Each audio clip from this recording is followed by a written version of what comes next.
สวัสดีครับวันนี้เราจะมาเจาะลึกเรื่องน้ำบาดาลกันแหล่งน้ำที่ซ่อนอยู่ใต้เท้าเราเนี่ยแหละครับซึ่งอาจจะเป็นคำตอบที่หลายคนกำลังมองหาเพื่อความมั่นคงในภาคเกษตรกรรมเลยก็ได้มาดูกันครับว่าขุมทรัพย์ใต้ดินนี้จะเปลี่ยนอนาคตของไร่นาได้อย่างไรบ้างคือสำหรับคนที่ทำเกษตรกรรมเนี่ยความกังวลเรื่องน้ำขาดแคลนมันเป็นอะไรที่เจออยู่ตลอดเวลาเลยใช่ไหมครับแต่เชื่อไหมว่าบางทีทางออกของปัญหาเนี่ยมันอาจจะอยู่ใกล้ตัวกว่าที่เราคิดเยอะเลยคือต้องบอกว่าน้ำบาดาลเนี่ยมันไม่ใช่แค่ดินชื้นๆหรือดินเปียกๆนะครับแต่มันคืออ่างเก็บน้ำธรรมชาติขนาดยักษ์เลยลองนึกภาพตามนะครับเหมือนมีแม่น้ำสายใหญ่อยู่ใต้ดินที่พร้อมจะเป็นเส้นเลือดหล่อเลี้ยงพืชผลของเราได้ตลอดทั้งปีเลยเอาล่ะครับแต่ก่อนที่เราจะเริ่มเจาะเอาน้ำขึ้นมาใช้เนี่ยเรื่องสำคัญมากๆเลยก็คือต้องทำความเข้าใจข้อกฎหมายขึ้นก่อนเพื่อให้แน่ใจว่าทุกอย่างที่เราทำมันถูกต้องและปลอดภัยจริงๆครับกฎเหล็กข้อแรกเลยที่ต้องจำให้ขึ้นใจเลยนะครับก็คือเรื่องความลึกนี่แหละครับง่ายๆเลยถ้าบ่อบาดาลของเราลึกเกิน15 เมตรจากผิวดินเมื่อไหร่ปุ๊บอันนี้คือต้องขอใบอนุญาตทันทีเลยนี่แหละครับคือจุดเริ่มต้นที่สำคัญที่สุดของการทำให้ทุกอย่างถูกกฎหมายพอเห็นว่ามีหลายขั้นตอนอาจจะดูเหมือนยุ่งยากใช่ไหมครับแต่จริงๆแล้วกระบวนการทั้งหมดนี้เขาออกแบบมาเพื่อช่วยเรานะครับทุกขั้นตอนเลยตั้งแต่การยื่นคำขอไปจนถึงตอนที่เจ้าหน้าที่ลงมาดูหน้างานเนี่ย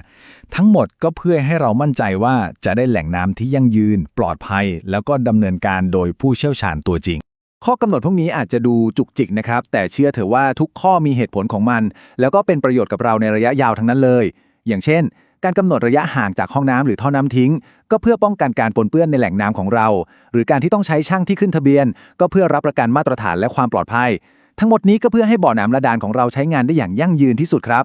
เอาละครับทีนี้มาถึงเรื่องที่ทุกคนอยากรู้ที่สุดก็คือเรื่องเงินทองนี่แหละครับมาเจาะลึกเรื่องค่าใช้จ่ายกันดีกว่าเพราะนี่คือคำถามใหญ่ของคนที่กำลังคิดจะลงทุนเรื่องนี้เลยถ้าถามว่าการเจาะน้ำบาดาลแพงไหมคำตอบแบบสั้นๆเลยก็คือมันแล้วแต่กรณีครับซึ่งปัจจัยที่สำคัญที่สุดเลยก็คือสภาพทางธรณีวิทยาของที่ดินที่เราอยู่นั่นเองทีนี้ลองมาดูตารางนี้กันครับจะเห็นภาพชัดขึ้นเยอะเลย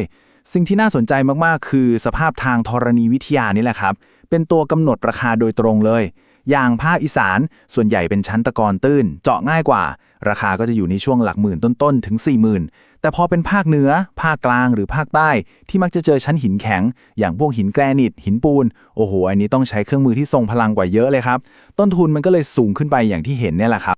ดังนั้นจะเห็นว่าต้นทุนเนี่ยมันไม่ได้มีแค่ค่าเจาะอย่างเดียวนะครับแต่มันเหมือนเป็นสมการที่มีตัวแปรหลายอย่างเลยทั้งภูมิภาคที่ตั้งความลึกของแหล่งน้ำชนิดของชั้นหินไปจนถึงขนาดและวัสดุของท่อที่เราเลือกใช้ทุกอย่างมีผลต่อราคาสุดท้ายทั้งหมดเลยครับแล้วตารางนี้ยิ่งทำให้เห็นภาพชัดขึ้นไปอีกครับว่าค่าเจาะบ่อเนี่ยเป็นแค่ส่วนหนึ่งเท่านั้นเองถ้าจะให้ระบบสมบูรณ์พร้อมใช้งานจริงๆการลงทุนทั้งหมดมันจะรวมไปถึงค่าปั๊มแหล่งพลังงานอย่างโซลาร์เซลล์แล้วก็ถังเก็บน้ำด้วยครับพอรู้เรื่องต้นทุนคร่าวๆแล้วคำถามต่อมาที่สำคัญไม่แพ้กันก็คือแล้วมันคุ้มค่าจริงหรือเปล่าทีนี้เรามาลองชั่งน้ำหนักข้อดีข้อเสียเพื่อหาคำตอบไปพร้อมๆกันครับนี่แหละครับคือภาพของการตัดสินใจครั้งสำคัญเลย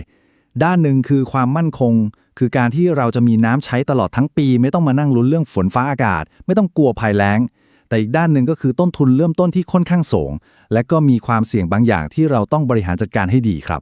แล้วมีวิธีไหนไหมที่จะทำให้การลงทุนนี้เป็นการตัดสินใจที่คุ้มค่าจริงๆสำหรับอนาคตคำตอบก็คือเทคโนโลยีครับ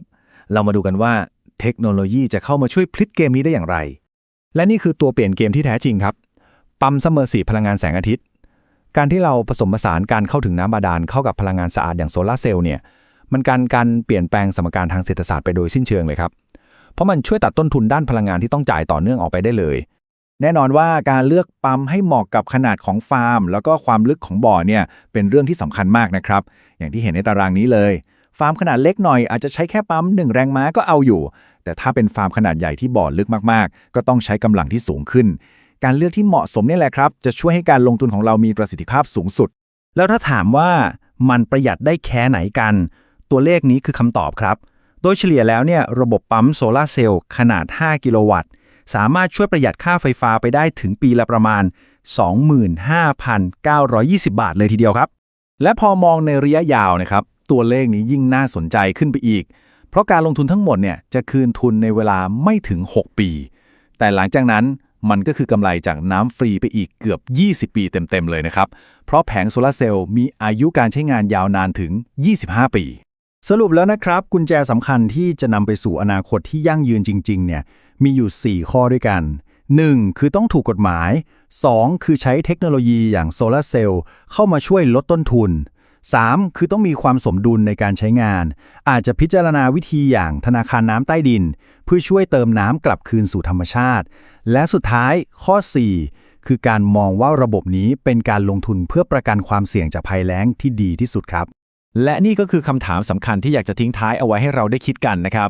ในวันที่สภาพอากาศเปลี่ยนแปลงและคาดเดาได้ยากขึ้นเรื่อยๆบางทีความเสี่ยงที่ใหญ่ที่สุดอาจไม่ใช่ต้นทุนในการเจาะบ่อแต่เป็นต้นทุนของการที่เราไม่ลงมือทำอะไรเลยก็เป็นได้ครับ